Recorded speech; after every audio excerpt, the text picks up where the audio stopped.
Hello again, and here we go. We're going to look at users admin portal. So I'm on my MAMP Moodle 5.1. I'm going to go to my site administration and click on users. And we're going to look at accounts and permissions as per the task. And here we have a list. We have browse list of users, bulk user actions, add a new user, user management, user default preferences, user profile fields, cohorts, cohort custom fields, upload users, upload user pictures. So let's start by having a quick look at each of these. Under users, browse list of users. I have the administrator. I added myself as a user as well. And I had one before, which was for a test. So I can see that that allows us to see the list of users. And bulk user actions that we can use, we can apply to the users. So in this case, for example, we can see that there are 3 users. And if I click on one of them, I can either add to the selection or from the selection. And once there, for example, here, add to selection, and then it appears here, right? And with that, I can then choose to do an action. I can confirm, send a message, delete, display, download, force, password change, add to a cohort. In the past, when I used Moodle and we had groups, then that's something that I would do. Move all the candidates to, or participants to the all selected, and then add them as a group to a cohort. So in this case, I'm just going to remove it so that it stays as it was before. We go back to users and add a new user. This is what I did before. So I added my name, Robert. I made sure that I added my first name, my last name, an email address, and also a town, a city, and the time zone, very important. And also here, very important to add a new password and to make sure that it follows the rules. So these rules, because I added it initially and I didn't have a special character, so I couldn't do it. If you scroll down, you can add a description and also a picture. That's why you could see my picture before. And then you just create a user. If we go back to users, then the next one is user management, things we can do with a user. Let's see. Yes, so I can, we have different options here. So user full name, last name, all the information for a user. The default is user full name, and then we can choose what we want. Users, go back to users, then user default preferences. And here we can see email visibility, visible to course participants, or hidden or visible to everyone, so to course participants. Email format, email digest type, forum auto subscribe. Yes, when I post, subscribe me to that forum. Here we can obviously change whether we want to be subscribed or not. Forum tracking, no, don't keep track of posts I have seen.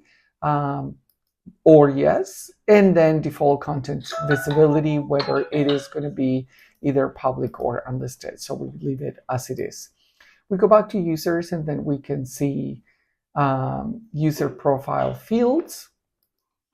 In this case, I don't think there's anything exactly. There's nothing. We can create a new profile category. Then we have cohorts. And there aren't any, clearly, because obviously this is just the MAMP and we're using it as a sandbox. But if there was a group, we could see them all, or we could add a new cohort or upload cohorts. And this is, I remember, we used to do it with Excel spreadsheets that you can upload the whole cohort there. I seem to remember if that was the case. Yes, you can upload a file there. And then that would automatically add all the users. Then we have upload users. We can also do it one by one, same thing here, or an example CSV file. That's right, not a spreadsheet, but a CSV file with all the information for the user. That's right, I remember now. Then we have upload user pictures. We can also do the same thing as a through a zip file when there's more than one for a group. Then we look at permissions, user policies. We have user policies, site administrators, define roles, assign system roles, check system permissions, capability overview, assign user roles to cohort and unsupported role assignments. User policies, I think, is very important because obviously we have role for visitors, for guests, default role users, so authenticated user, creators role in new courses, obviously teacher as an editing teacher, auto enroll in courses, by default it says yes, auto login, no, and then the hide user fields, and we can choose which one we want to hide. Show user identity, so in this case it's email address, but we could also probably use check any of the ones that we want to be displayed. Full name for format, alternative full name format, language users per page, enable Gravatar. Default is no, but we can do it as in the NEP, and Gravatar default image URL if we have one. So if we go back, then we can move on to site administrators. In this case, there's just one, that one. And if I wanted, I could make myself or the test also an administrator so that I have full access to the course as well, so that we can manage it here. We highlight it, add it. It's asking me to confirm. I say yes, and now I'm added as an administrator. For the time being, I think I'm just going to leave it there because it doesn't really matter. It's the MAMP, and I'm the owner anyways. So if we go back to defining roles, then we have the different roles created here. So manager, course editor, creator, teacher, non-editing teacher, student, guest, authenticated user on site. And then we can either move them up or down, edit them or delete them. We can allow role assignments if we want to by ticking the different boxes here. We can allow role overrides, or switches, or a role to view specific parts. So if we go back to users, then we can move down to assigning system roles. And this one, in this case, we have manager and course creator, but there's no users with that role. Now it says, warning, any roles you assign from this page will apply to users throughout the entire system, including the site home of all courses. So it's something important to bear in mind. Then we're almost there. We have then check system permissions, and this is important. So we have the 3 people who have, in this case, on the course. So let's imagine me, and let's check permissions. So I can see all the permissions that I have. And for example, they all say yes, but not all of them. So for example, if we scroll down, no, in this case, I'm an administrator, so they all say yes. So I'm going to go up, and again, I'm going to check again, because I'm going to check for this one, the test, and you will see that is not always yes. So for example, learning plans, add a new learning plan block. No, because it's just a user. So there's no permission to do that.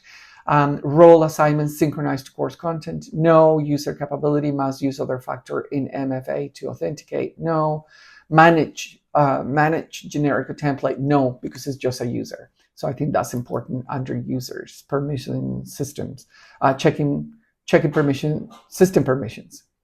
Capability overview, then in this case, by clicking on the role, you have the capability, and then you can get an overview. So for example, if I have manager, get an overview, and then you can see all the different things that the manager can do. If it is just a student, then you get a different set of capabilities. If we go back, then we have assign user roles to cohort. Same thing here. There are currently no roles that can be assigned to user context, so that we would have to manage roles because there are no current roles right now. Then the last one is unsupported role assignments. And again, there are no unsupported role assignments found.